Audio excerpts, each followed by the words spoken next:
ইমরান, তোর কাছে কি 5,000 টাকা হবে? আমার ভাইয়ের কলেজের ভর্তি ফি দিতে হবে, আজকেই দরকার। তোর খালি টাকার দরকার হয়ে পড়ে? গত মাসে না আমার কাছ থেকে টাকা নিলি, সবটা খালি আমি দিব। আমার কাছে কোনো টাকা নাই। ইমরান, না বলতে বিপদে পড়ে যাচ্ছে, তোর কাছে যদি থাকে তুই টাকাটা দিয়া দে। যাই তুই মাঝখানে কথা বলিস না। তোর পকেটে টাকা থাকলে তুই দিয়া দে, আমার পকেটে টাকা নাই। মাঝে মাঝে উপদেশ দেস এমন এমন, ভালো লাগে না।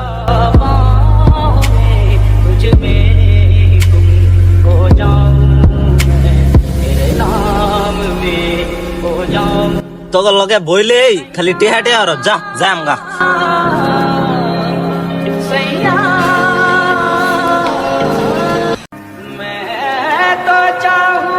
এই নে মাহাবুল, আমার কাছে 5,000 টাকা ছিল, তুই 5,000 টাকা দিয়ে তোর ভাইয়ের ভর্তি ফিটা দে।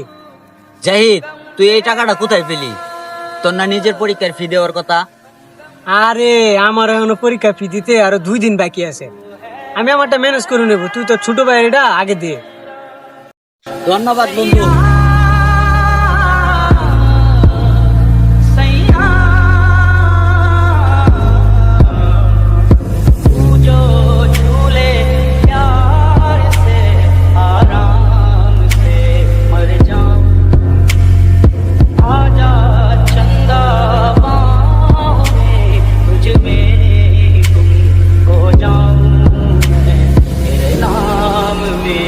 ইমরান, তোকে খুব চিন্তিত লাগতেছে, কারণটা কি?